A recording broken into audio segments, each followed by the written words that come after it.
Tazkiratul Muhibbin TV.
saat ini Allah masih memilih kita semua untuk bisa duduk di rumahnya yang mulia ini, untuk kita bisa duduk di tempat rahmatnya ini, untuk kita bisa duduk di tempat maghfirah atau ampunan Allah Subhanahu wa Ta'ala ini. Maka oleh karenanya mudah-mudahan apa yang kita lakukan pada saat ini Allah Subhanahu wa Ta'ala tetap golongkan kita termasuk orang-orang pilihan daripada hamba-Nya. Amin ya rabbal alamin. Yang kedua kalinya salawat dan salam selalu kita aturkan kepada baginda Nabi kita Muhammad sallallahu alaihi wasallam, dan juga tidak lupa kepada orang keluarga, para istri beliau, sahabat, kemudian dan begitu juga para pengikut-pengikut mereka sampai hari kemudian. Qala syekhuna mata Allah bi hayatihi wa nafa'ana bi 'ulumihi fid dharain amin. Pelajaran kita pada malam hari ini masih seputar mengenal dosa-dosa kecil, agar kita bisa mengenal dan agar kita bisa bertaubat kepada Allah Subhanahu wa Ta'ala. Kenapa? Kalau kita tidak bertaubat daripada dosa-dosa kecil, maka akan mengakibatkan siksa Allah Subhanahu wa Ta'ala. Nah, itu yang kita khawatirkan. Sebagaimana dikatakan, inna masyaqqata ta'ah tadhhabu wa yabqa thawabuha wa inna ladzatal ma'asi tadhhabu wa yabqa 'iqabuha. Sesungguhnya kesulitan di dalam melakukan perbuatan taat itu akan hilang. Kesulitan kita berbuat baik itu akan hilang sampai umur kita atau ajal kita dijemput oleh Allah Subhanahu wa Ta'ala, maka hilanglah kesulitan berbuat kebaikan. Wa yabqa thawabuha, dan akan kekal pahalanya. Sekecil apapun perbuatan taat itu akan abadi pahalanya, dan sesulit apapun kita melakukan kebaikan, pasti kesulitan itu akan hilang. Kesulitan itu akan hilang. Kita mati jadi letih, kita mati jadi cara saya, jadi cara puasa, jadi cara berzakat dan seterusnya. Jadi letih bagi baik itu hilang, tapi pahalanya sedikit mekar hilang. Pahalanya sedikit mekar hilang. Tetapi sebaliknya, wa inna ladzatal ma'asi, kelezatan maksiat itu tadhhabu, juga akan hilang. Wa yabqa 'iqabuha, dan akan kekal siksanya. Bukan pahala, siksanya. Balikan dari perbuatan taat. Jadi sekecil apapun maksiat, ketika kita merasa lezat di dalam melakukan perbuatan maksiat itu adalah merupakan perbuatan dosa yang menyebabkan siksa Allah Subhanahu wa Ta'ala. Nyaman gewian, tapi nyaman yang suat. Sama hati usia kecil atau usia besar, nyaman ngewian, nyaman nasahat, tapi dia suatlah dinginyam. Udah ya, apa tinggal siksa Allah Subhanahu wa taala. Tapi kalau kita pergi baik, balikan dari yang baik tadi, susah, suat, salah suat, tapi nyaman selama-lamanya. Nyaman selama-lamanya. Nah, ini yang menjadi motivasi kita, kenapa kita harus mengenal dosa-dosa kecil atau dosa-dosa besar, agar kita bisa terhindar daripada dosa itu, atau kalau kita terjerumus kepada dosa-dosa tersebut, kita bisa kembali kepada Allah Subhanahu wa taala. Nah, ini maksud kenapa kita harus mengerti tentang dosa-dosa, baik dosa kecil ataupun dosa besar. Yang pertama kemarin itu adalah memandang yang diharamkan Allah Subhanahu wa taala, seperti memandang perempuan yang bukan mahramnya ataupun perempuan yang memandang kepada laki-laki yang bukan mahramnya dengan tanpa ada tujuan syariat. Ketika dia perlu, kalau kita melamar-lamar, itu keperluan syariat. Kalau memesanmu misal, itu adalah secara dasarnya memang dosa-dosa kecil.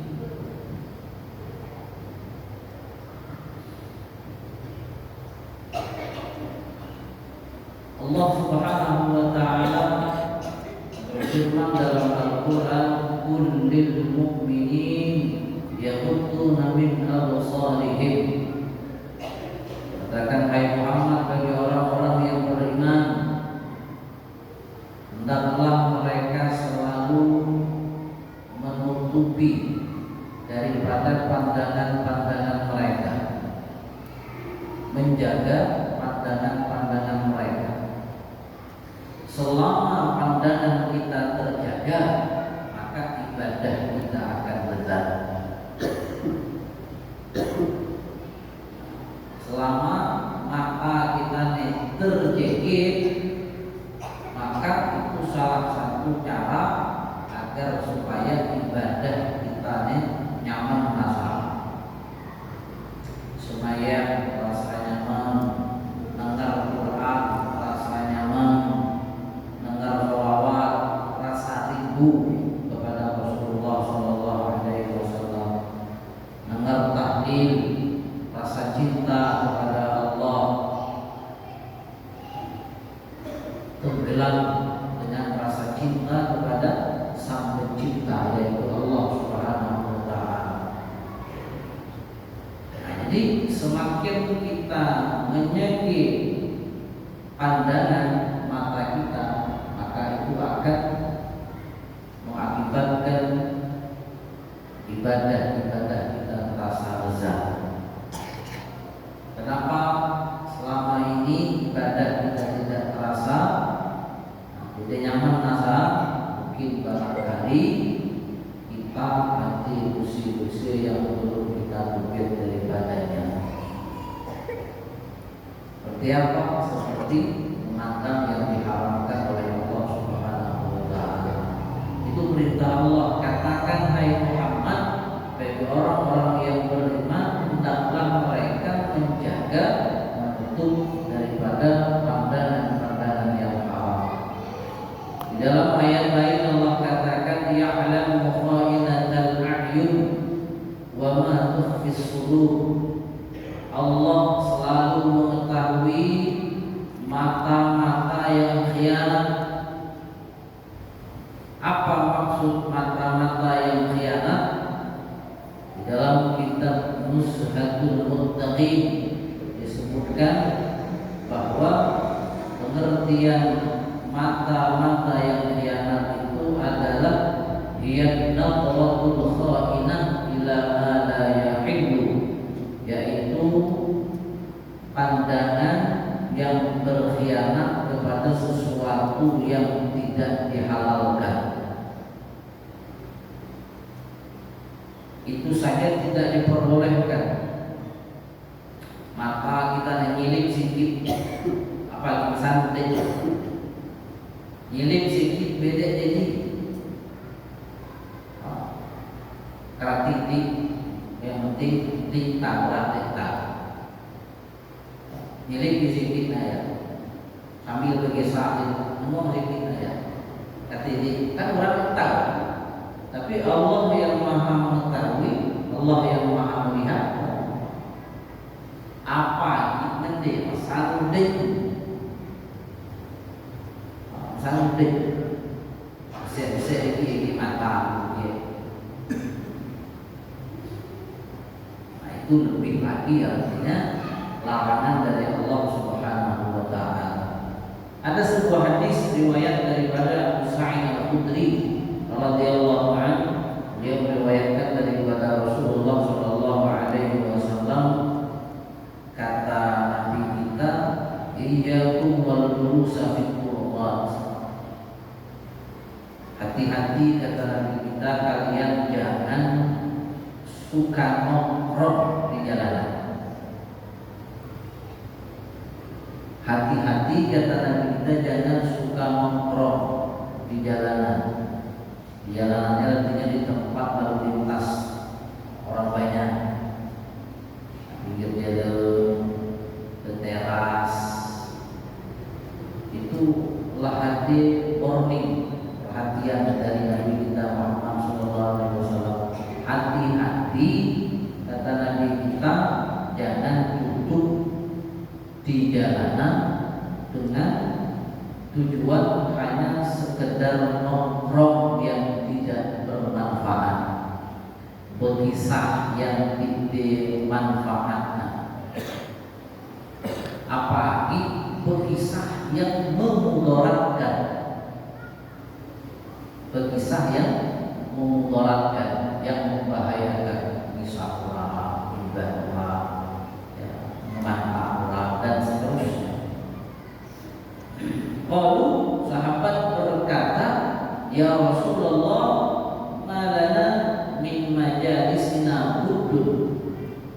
Kata para sahabat Nabi, la nastati'u istighna 'anil julusi fiha.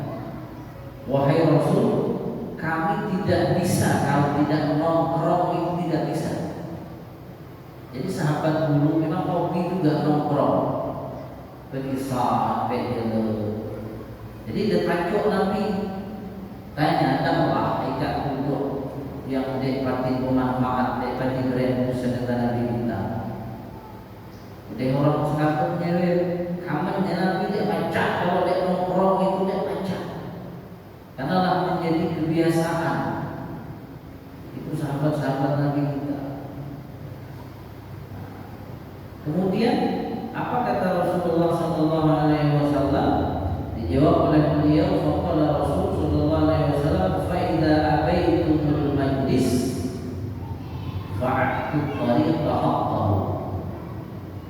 Kalau memang kalian harus nongkrong, maka berikanlah hak jalan itu kalian berikan. Nabi tidak langsung jadi dalam diri kita. Kalau umewi, Nabi tidak langsung kemudian mempah para sahabat Nabi kita. Nabi tidak langsung melarang, mengharamkan secara total duduk atau nongkrong di jalan lain, tidak. Tapi Nabi bijak. Kata Nabi kita ada hal. Ikat nongkrong itu ada hal, ada masalah. Ikat berpisah, ada masalah. Karena ada orang-orangnya. Mana yang hobi berkisah, kadang-kadang sampai dia ke kebun, asal ketemu kayak kawan yang lain ya, akan dia ke kebun ya, menberkerem dia, berkerem lalu dia kubuk orang rumah dia, orang rumah de kebun. Gara-gara apa? Gara-gara sing berkisah. Yang lain dia mentengong setel lagi kebun. Tapi Tapi saat setempuh ke kawan langsung ke sana lah. Bagi orang laki dan orang tidak jalan orang laki bagi masalah lah bagi dia masa ngaret kan masalah lambutnya ngaret. Hanya orang mana apa yang tanya kawan dia nanya itu nanya ini macam-macam alasan. Dia langkah bagi sama. Jadi kata Nabi kita silahkan saja kalian nongkrong silahkan saja. Cuma kalian harus bayar dulu hak jalan itu. Beri dulu hak jalan itu. Nah, kalau sahabat menjawab wa ma haqqut thariq ya Rasulullah, apa saja hak jalan itu wahai Rasul yang harus kami bayar, yang harus kami berikan. Syarat boleh nongkrong itu apa wahai Nabi? Maka kata Nabi kita, pertama ghaddul basar, jaga pandangan. Jaga pandangan. Hal-hal yang haram harus dijaga. Makanya pernah juga dulu kita bisa ambil dia yang sholat dan dia yang kubur keramat ya, kubur keramat yang tinggi, kubur orang tua kakek pribadi lah bisa.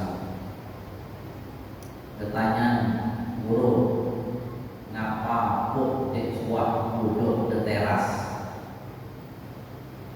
ngapa kok di sebuah duduk di teras. Apa jawaban beliau? Pusing, pusing ya, pusing. Wajar diwalai ramah ibu ramah mati. Apa? Menjaga pandangan, menjaga pandangan. Di sebuah duduk di teras, kita masa buat teras usai ini supaya banyak nongkrong di teras. Masalah tinggi kan teras atau masalah tinggi teras senang nongkrong. Tapi dia masalah kalau memang selama nongkrong itu bermanfaat silakan, silakan. Nabi tidak melarang kita duduk di teras, tidak. Nabi tidak melarang sama sekali kita duduk di jalan nongkrong, tidak. Asal bayar dulu hak jalan itu. Apa? Harus pertama menjaga pandangan. Maka cara kita nyakit naik berbeza ke mengkal. Mana mengkal? Cuci mata, cuci mata. Padahal meremak mata sangat ya. Di era kita sekarang ini musim apa ini sangat banyak, sangat banyak. Berarti berkurang bilang sama. Maka kalau kita di istilahnya netralnya, dia suka baca kitab, dia suka buka Quran, maka musim mata kita bertumbuh-tumbuh. Musim mata kita bertumbuh-tumbuh.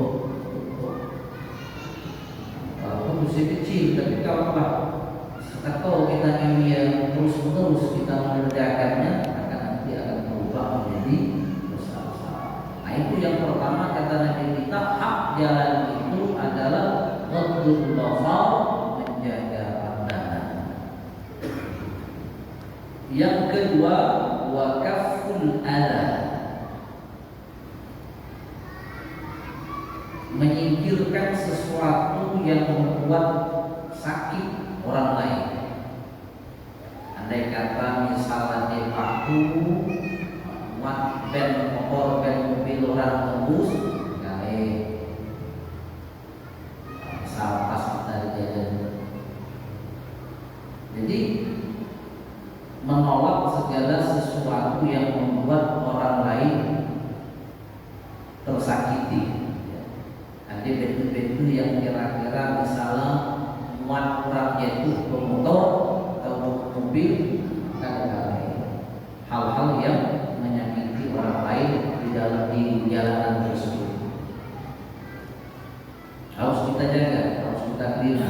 Oh, kira-kira misal tempat kita nongkrong ya lubangnya misalnya besar, kita dibuat misal pas bulan dia dan jadi kita nongkrong, nah dia kira-kira baca nyelaka orang, akan kita terima. Nah, itu hak jalan yang harus kita bayar. Yang kedua, yang ketiga, kata Nabi kita, boleh saja kalian nongkrong, syaratnya adalah tarabbus salam, menjawab salam. Andai kata ada orang yang mereka salam, maka jawablah salam.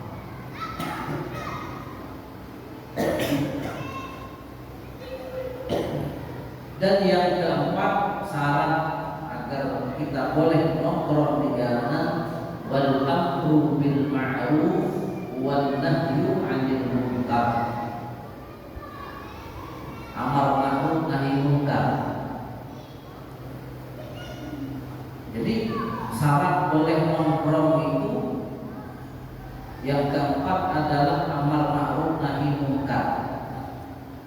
Di dalam tongkrongan kita itu ada bahasa-bahasa, kalimat-kalimat yang mengajak sesama untuk berbuat baik, atau di dalam tongkrongan itu kita melarang yang hadir untuk melakukan hal-hal yang benar. Ketika misal topiknya hal-hal yang baik, maka kita ajak untuk berbuat baik.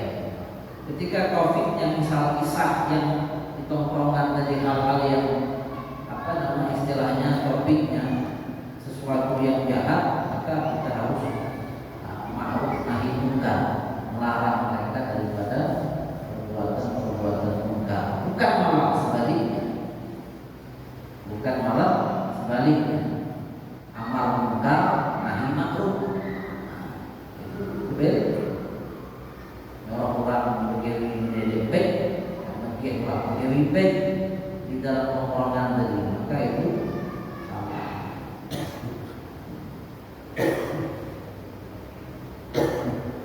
Dan yang nomor 5, syarat agar supaya kita boleh nongkrong itu, kata Rasulullah SAW di dalam hadis yang diriwayatkan oleh Imam Muslim, riwayat beliau yang satunya, yaitu wa husnul kalam. Wa husnul kalam, topik pembicaraannya itu bagus-bagus, apa yang dibicarakan itu bermanfaat, itu boleh nongkrong. Jadi kata Rasulullah, boleh saja kalian nongkrong asal 5 syarat itu harus kalian tunaikan, harus kalian bayar hak jalan atau hak nongkrong dari ketika kalian nongkrong di jalanan.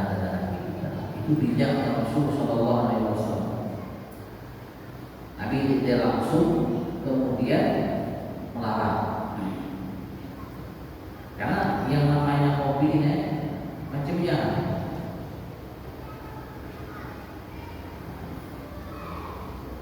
Begitu juga artinya ketika kita sudah terbiasa dengan hal-hal yang baik, maka hal-hal yang tidak baik itu susah kita lakukan, tidak lezat lagi kita lakukan.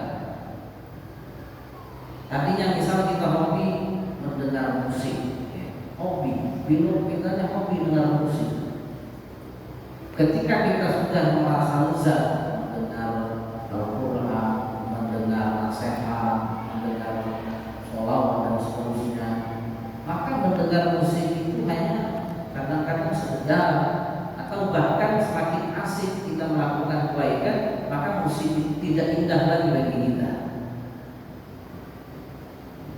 Diternya kita dengar ini materinya kita dengar. Tidak dapat rasa, tidak dapat. Bagi kita yang sudah merasakan lezatnya ibadah, lezatnya zikir, lezatnya. Tapi kalau kita masih merasakan lezatnya musik, lezatnya nyanyian-nyanyian yang menimbulkan nafsu syahwat, maka susah untuk kita mendapatkan lezatnya zikir. Dia baca. Yuk, ketika orang mengucapkan la ilaha illallah, la ilaha illallah, berat rasa. Semua kita yang berit, bilung kita berit, hati kita berit, mata kita tinduk. Apa yang berit? Kaya lain gede, antum usia ya, antum usia kecil tentang usia kecilnya tadi. Selama kita jadi berbeda, ya tadi akan kemudian tambah, apalagi tidak diisi dengan kegiatan-kegiatan yang seperti ini yang akan mengukur dosa-dosa kecil. Itu kata Rasulullah Shallallahu Alaihi Wasallam. Kemudian yang kedua, di antara bentuk dosa kecil itu adalah mengintip rumah orang lain, mengintip rumah orang lain tanpa izin.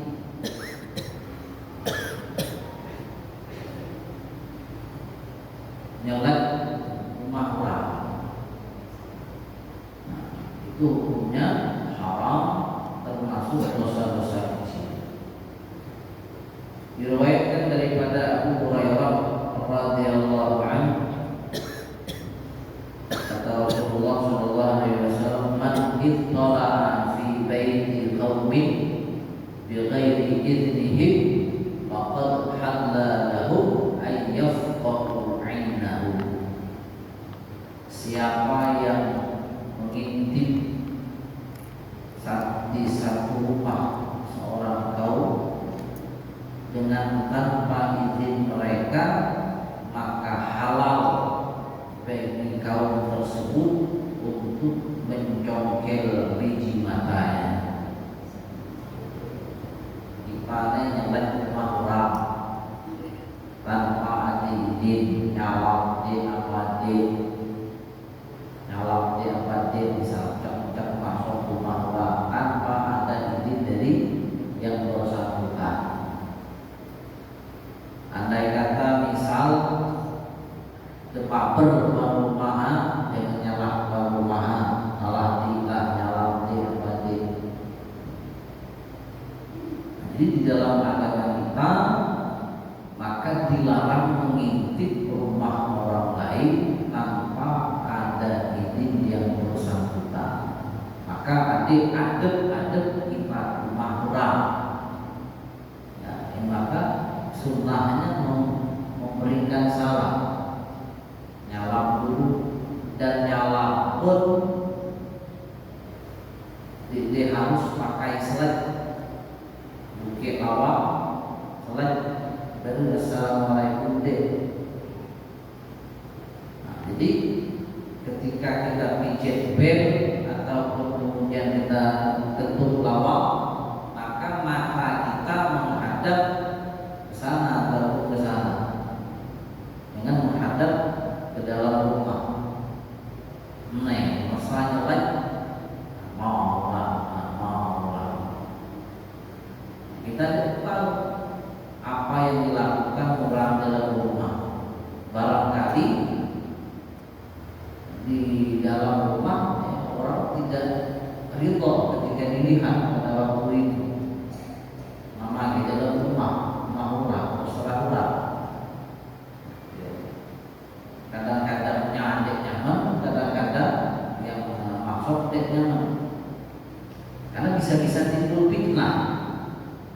Ya, bisa-bisa timbul fitnah. Apalagi bisa rumah orang di waktu-waktu istirahatlah. Harus memperhatikan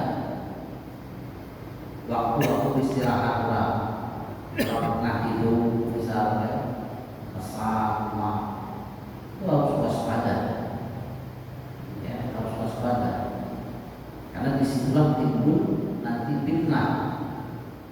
Kadang-kadang masuk titik ketika masuk misalnya ketemu dengan hal-hal yang tidak begitu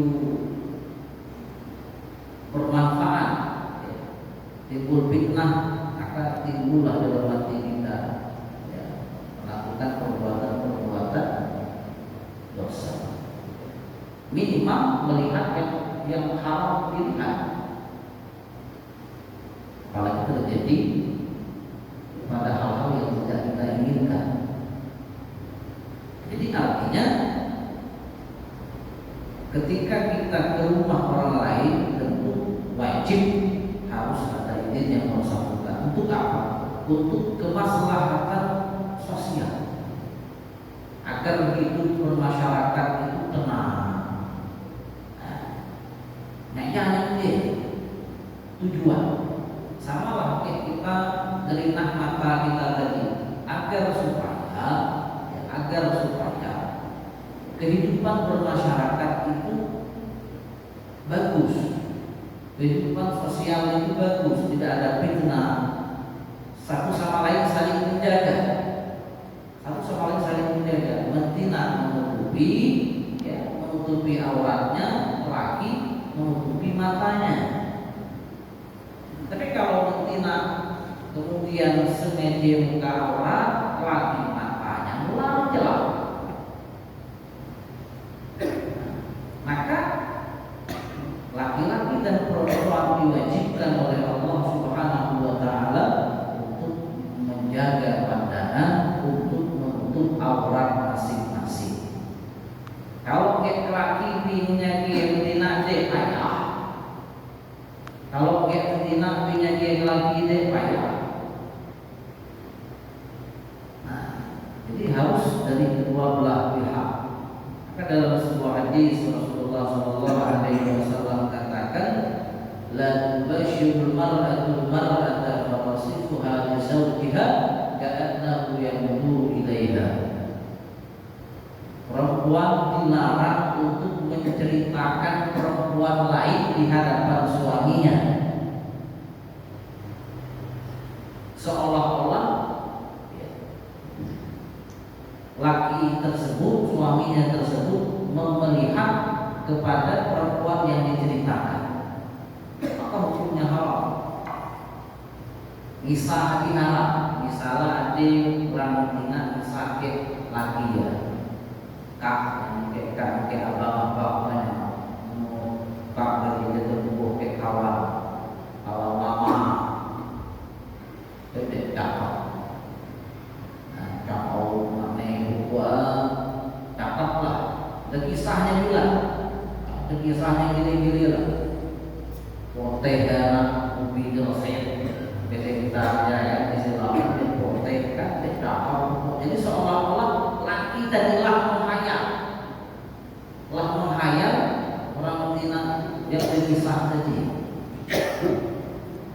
Maka yang mengisahkan kepada suaminya tadi hukumnya haram, karena bisa jadi ini adalah pemicu perceraian di antara keduanya. Bisa jadi memang siapa yang berkisah tadi, sementara dia jalan tolah atau tidak. Itu nafsu. Kenapa? Karena diakibatkan oleh cerita-cerita yang diharamkan untuk melontarkannya. Kisah bidadari. Kisah bidadari. Kata Rasulullah SAW, haram seorang perempuan mengisahkan kepada laki-laki lain daripada perempuan-perempuan yang dia ceritakan. Kenapa? Karena mengisahkan itu sama dengan melihat hukumnya. Ketika dikisahkan, apalagi menimbulkan nafsu syahwat, maka hukumnya juga sama dengan melihat. Kisah untuk sambil kurno, jadi hukumnya kenapa takut terjadi fitnah, bisa jadi pemicu perceraian di antara keduanya, dan ini adalah yang menyebabkan kerusakan yang tidak terpuji akibatnya. Jadi kalau kita ingin aman, maka satu sama lain harus menjaga, harus menjaga. Apalagi kita sudah berpasang-pasangan, laki menyakit, bini menyakit, maka insya Allah aman. Wa'ifu ta'ifu nisaikum, wa'ifu ta'ifu nisaikum. Jagalah diri kalian daripada sesuatu yang haram, maka istri-istri kalian juga akan begitu. Seperti itu. Jadi wajib kita menjaganya. Di antaranya tadi mengintip rumah orang lain tanpa hati-hati. Terkecuali kita telah terbiasa rumah orang lain dan kita tahu selama mahmati kita itu pun sebenarnya tetap wajib minta izin, itu tetap wajib. Kalau ya nanti halnya kita mengambil rumah orang.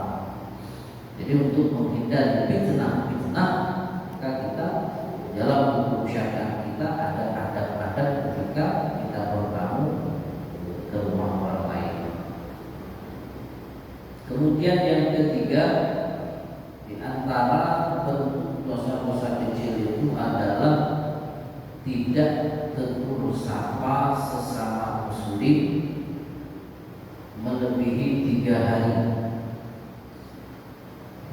Tidak tegur sapa sesama muslim melebihi 3 hari.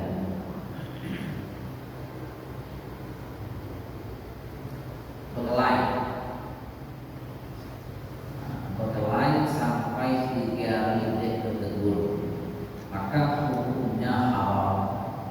Asalnya usia kecil, lah lebih daripada 3 hari, 4 hari, seminggu, 2 minggu, setahun, 2 tahun, seumur hidup, maka hukumnya dosa besar. Dia bertegur. Kenapa? Perintah Al-Quran, innamal mu'minuna ikhwatun fa aslihu baina akhawaykum. Orang mukmin itu seharusnya bersaudara, bukan berkelahi. Fa aslihu baina akhawaykum, maka damaikanlah di antara dua orang di antara kalian yang berkelahi.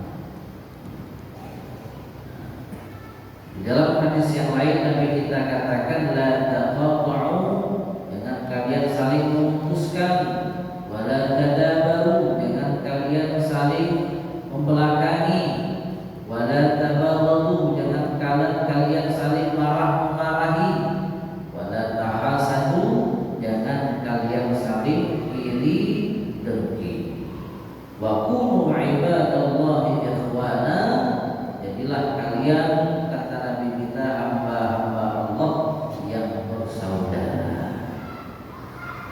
Jadi Nabi itulah pacak kondisi masyarakat kita. Kondisi masyarakat kita. Karena tidak mungkin Nabi mengucap kalau kondisinya tidak seperti itu. Lah jauh-jauh hari Nabi menasihati kita jangan saling memutuskan tali silaturahim, jangan saling membelakangi, jangan saling muka, kawan ke kawan, seperti ke seperti, jangan saling marah-marahi, jangan saling iri mengiring. Kata Nabi kita jadilah hamba Allah bersaudara. Kenapa?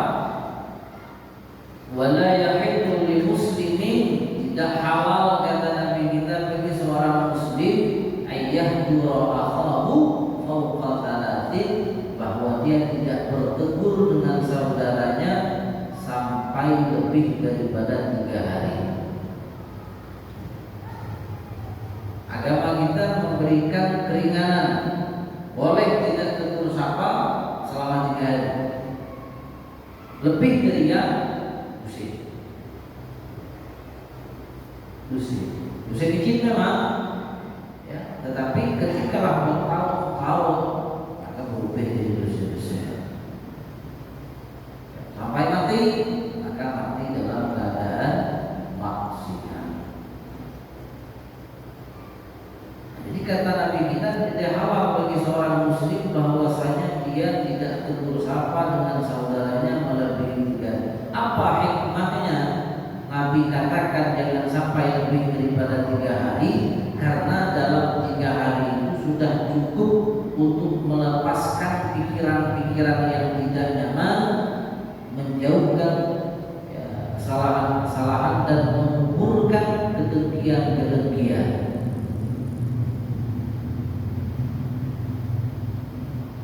Hari lagi untuk hilang mangkal dalam hati kita, cukup, bukan bertahun-tahun, bukan bertahun-tahun.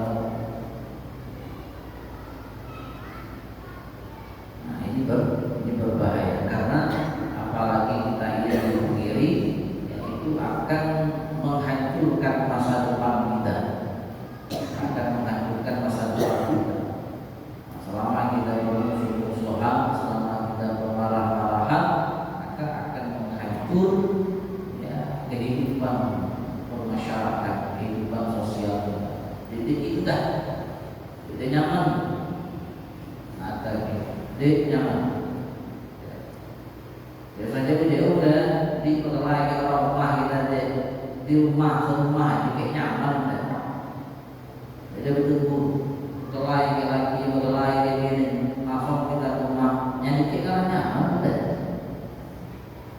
Dikit nyaman makan, dikit nyaman masak, minum hilang aja. Dikit nyaman. Jadi Nabi kita menyuruh jangan sampai lebih daripada 3 hari. La yahillu li muslimin an yahdura akhahu fawqa thalas faman hajara fawqa thalas famata dakhala an-nar. Tidak halal bagi seorang muslim bahwasanya dia tidak tegur sapa dengan saudaranya melebihi 3 hari.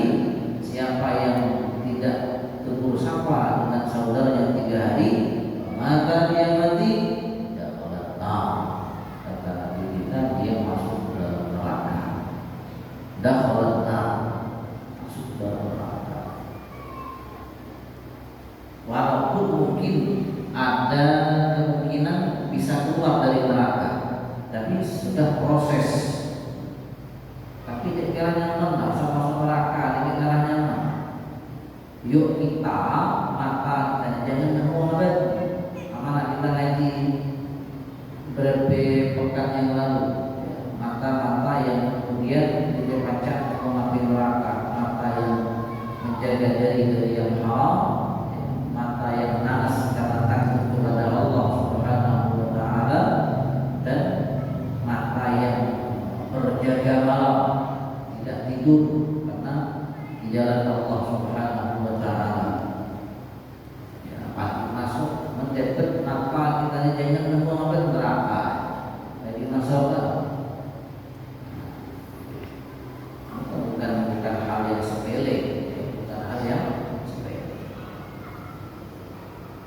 Jadi hadis-hadis di atas memberikan pelajaran bagi kita, anna man hajara akhahu muslim, siapa yang tidak tegur sapa dengan saudaranya yang muslim fawqa thalathi layalin, melebihi 3 malam, wa mata, dan dia mati wa musirrun alal hajri wal qati'ah, dan dia mati dalam keadaan mengekali dosa tersebut, tidak bertaubat, dia masuk neraka, liyu'adzibahullahu fiha ma'a usatil muwahhidin, supaya supaya Allah adab dia bersama orang-orang yang bermaksiat dari kalangan orang-orang yang beriman kepada Allah Subhanahu wa taala.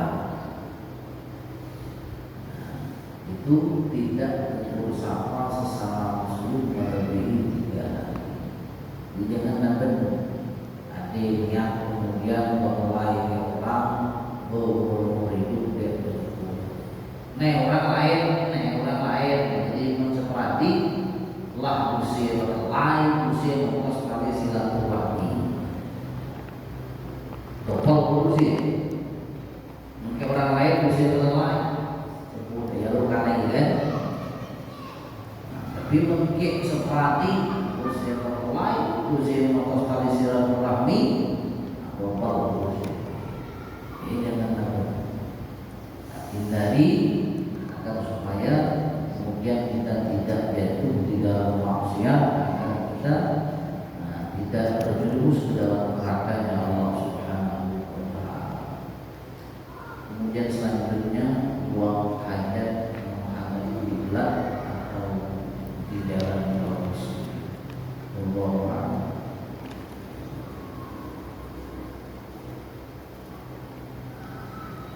Baik, satu dua pertanyaan silakan bagi para jemaah kita yang mungkin ada yang ingin ditanyakan.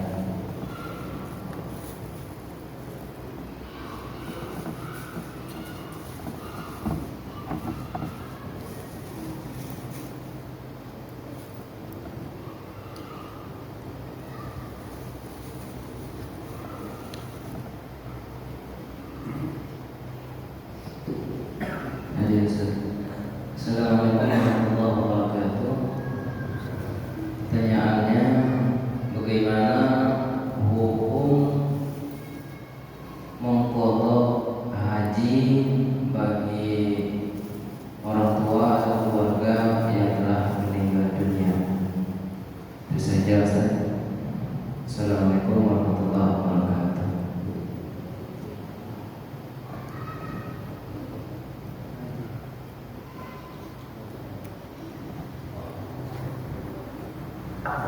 Bagaimana hukum badal haji? Ya,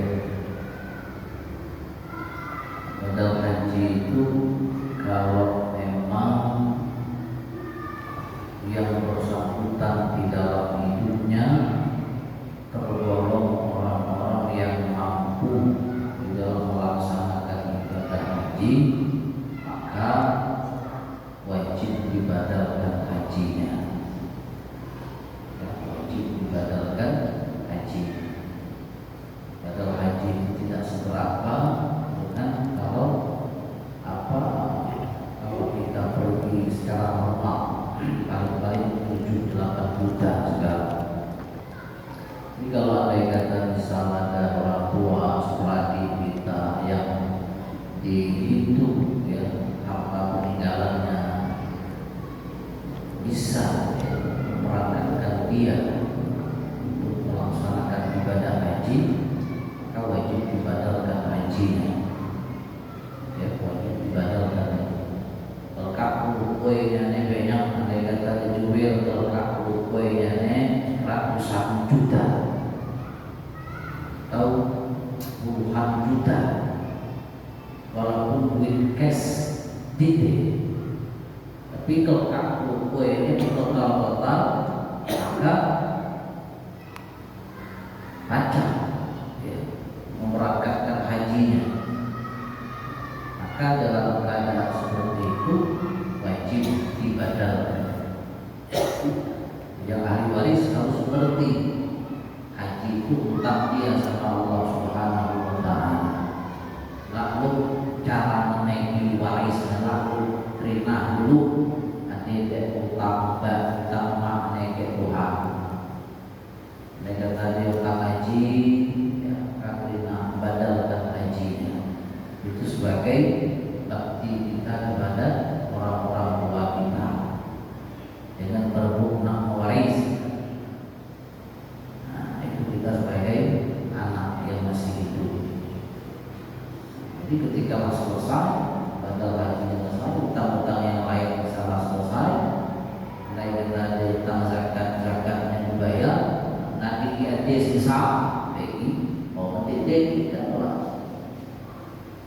Itu kewajiban takdir sama Allah Subhanahu wa taala dari kalau kita penyakit manusia. Tapi kalau memang hartanya jadi banyak, ya hartanya jadi banyak, itu kalau kayak mentang aja lah misalnya, memang dia kecil. Nah, kalau memang istilahnya banyak utang, dia wajib pula bagi orang-orang yang apa namanya belum mampu untuk melaksanakan ibadah haji. Orang yang memiliki utang, utang itu bayar. Nah seperti itu, Allah. Tapi usulannya ya ke rasa tidak begitu berat target itu kesepakatan ahli waris karena nominalnya tidak bisa ya, hanya itu 8 juta pecah ya dibadalkan hajinya orang daerah cukup ya ide lain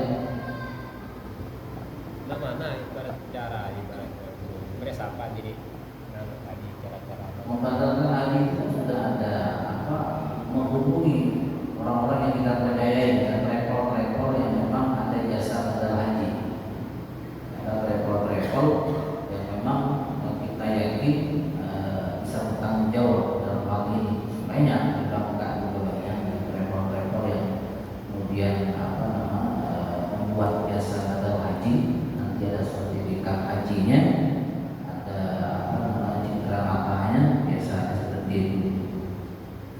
Tinggal mereka orang-orang yang biasanya punya travel atau boleh saja kemudian artinya orang-orang yang dari bengkel yang telah haji, tugas haji misalnya itu kan syaratnya orang yang membadalkan haji itu harus haji dulu. Yang membadalkan itu harus orang yang sudah haji, orang yang sudah melaksanakan ibadah haji baru bisa membadalkan haji untuk orang lain. Jadi ketika dia berhaji niatnya untuk almarhumah dan untuk dirinya. Jadi harus orang yang pernah melakukan ibadah haji itu syarat utama. Jadi silakan hubungi pihak-pihak yang kemudian membuat jasa badal haji yang kita percayakan. Banyak sebenarnya. Cukup.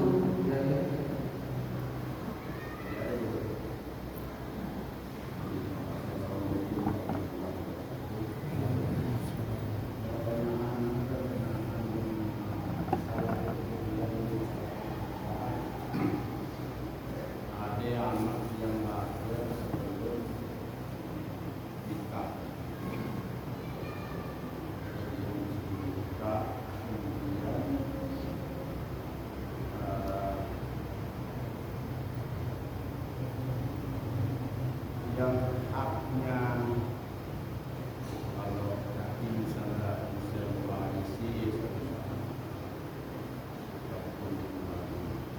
terhitung sejak mereka mulai boleh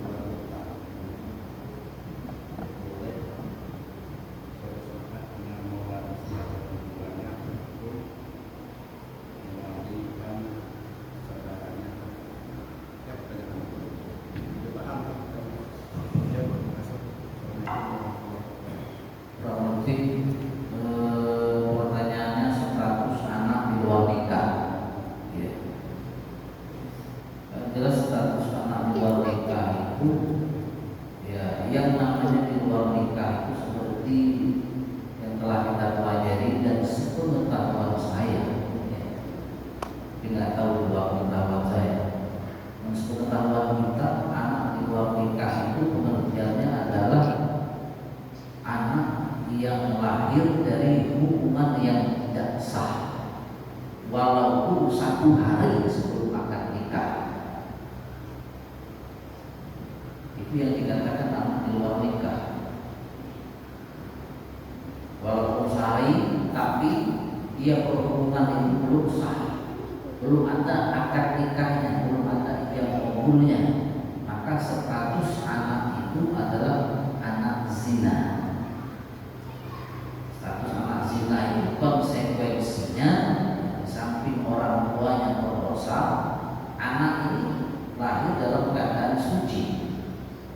tidak berdosa. Yang berdosa itu orang tuanya. Tapi imbas daripada dosa orang tua itu akibatnya anaknya. Imbas dari dosa orang tua itu. Maka di dalam agama kita statusnya ketika anak itu anak laki-laki, maka tidak bisa mewarisi dari harta bapaknya. Tidak waris, laki tidak waris. Sungkatnya cuma diberi hibah, dihibah. Misal kita ada sadar dulu kita punya anak di luar nikah, anak dua kalinya biasanya yang di luar nikah itu anak dua kali. Ya, anak dua kali. Alamat itu duit soal nikahnya. Lah karena di dalam akad nikah. Nah, anak yang pertama laki atau anak ini rentan. Ya, tapi kita tidak susah, ya, kita tidak susah. Hati-hati, ya, hati-hati. Kita minta untuk Tuhan. Ya, jadi hal-hal yang seperti itu yang akan merusak keluarga, yang akan merusak kehidupan sosial kita. Jadi kalau laki-laki ya tentu tidak mewariskan yang namanya ayah. Tidak laki, tapi menerimanya tetap mewaris. Karena tetap bin ma itu pasti. Bin ma itu pasti. Makanya sunat malkin itu bin ma. Karena positif, anak ma itu positif. Menanak bed bisa-bisa dulu enak di luar nikah. Jadi kalau kita katakan bin ma positif, maknya mula. Nah, tapi kalau bin ba bisa jadi, maka sunat malkin itu bin ma.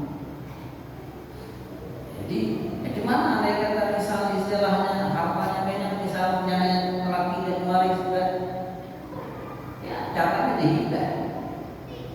Bukan diwaris, sebelumnya matinya hibahnya. Mbak beri kepo. Dibagi gila jedah ya lah, aman. Tak ulang, agar supaya anaknya ini dapat jedah, dihibah, bukan mewarisi, dihibah begitu atau pesat. Tapi hibah tadi maksimal seperti harta maksimal, lebih dari yang tidak diinginkan. Jadi kalau mewaris dapat. Tapi kalau andai kata orang tua sebut orang tuanya jadi menghibahkan, maka boleh. Itu konsekuensi.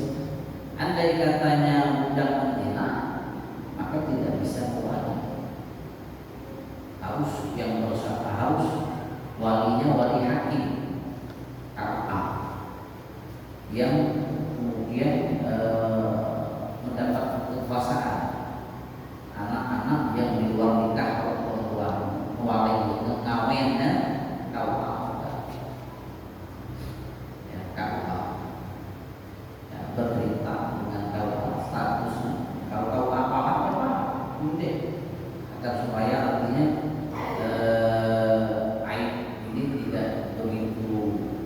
jelas ya, kita kerjasama dengan KUA, di mana KUA jadi nyetel. Aib memang wajib ditutupi, ya, aib ini kan aib, wajib ditutupi dengan satu ya, wajib ditutupi. Cuma dalam artian wajib ditutupi bukan berarti ditutup sama sekali sehingga kawinnya tidak sah. Ya artinya boleh tahu hanya orang-orang tertentu agar supaya akad nikah sah. Kalau dia kemudian bersikeras kekeh, ya deknak bahwa yang jadi wali itu hakim harus dia, maka membuat pernikahan tidak sah. Ya. Zina dan seterusnya. Kalau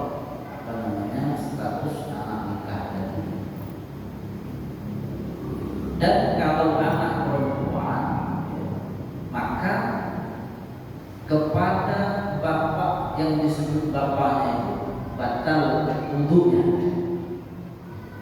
Betul lagi semayang.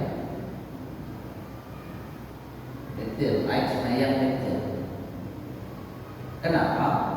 Karena mani yang dihasilkan dari hubungan yang haram itu tidak dihormati.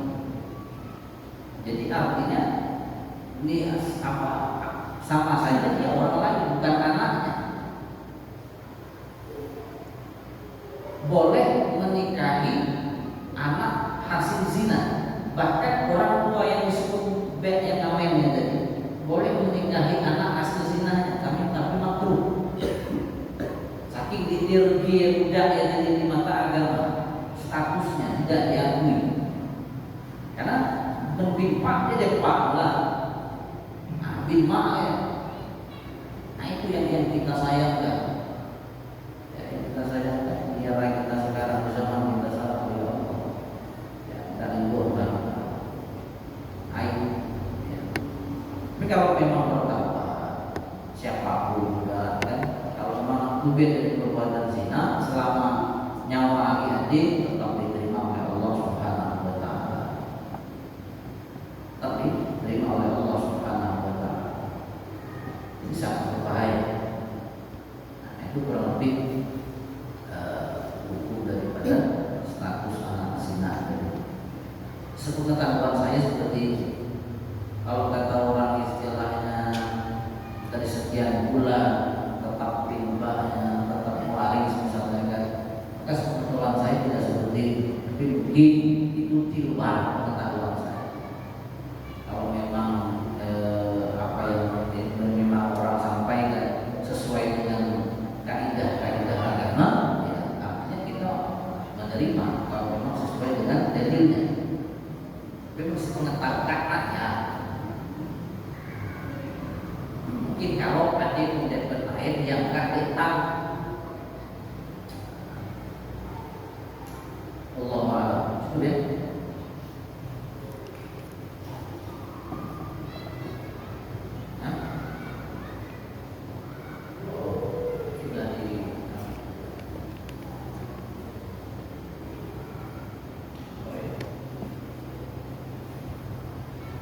Jadi malam hari ini panitia urus masjid ada perjalanan dana untuk keluarga kita seperti kita yang ada di Palestina yang sampai hari ini belum merasakan kemerdekaan yang sudah sekian lama. Mereka merasakan kesengsaraan, mereka merasakan ketertindasan, maka malam hari ini masjid beberapa masjid Al-Huda Semarang mengajak kita semua untuk berpartisipasi, ya, mengumpulkan dana, membantu sedikit membantu kesusahan, kesulitan seperti kita yang ada di sana. Ya, karena kata sebuah hadis yang arti maknanya kurang lebih, siapa yang menghilangkan kesusahan saudaranya di dunia, maka Allah akan hilangkan kesusahannya yang ada di akhirat nantinya. Siapa yang memberikan pakaian di dunia, Allah pakaikan dia di hari kiamat. Siapa yang memberi orang minum di dunia, maka Allah akan berikan minum nanti di akhirat. Nah itu harapan. Walaupun dia pacaknya biasa adanya, nanti partisipasi kita. Kita sering mendengar bagaimana ada seorang PSK yang diampuni oleh Allah hanya meminumkan anjing dari sepatunya, ya. Sehingga anjing dari tidak kehausan, tidak mati kehausan, diampuni oleh Allah Subhanahu wa Ta'ala. Ya. Airnya tidak bayar, airnya tidak diambil, kemudian diminumkan kepada anjing yang kehausan. Itu diampuni oleh Allah Subhanahu wa Ta'ala. Bagaimana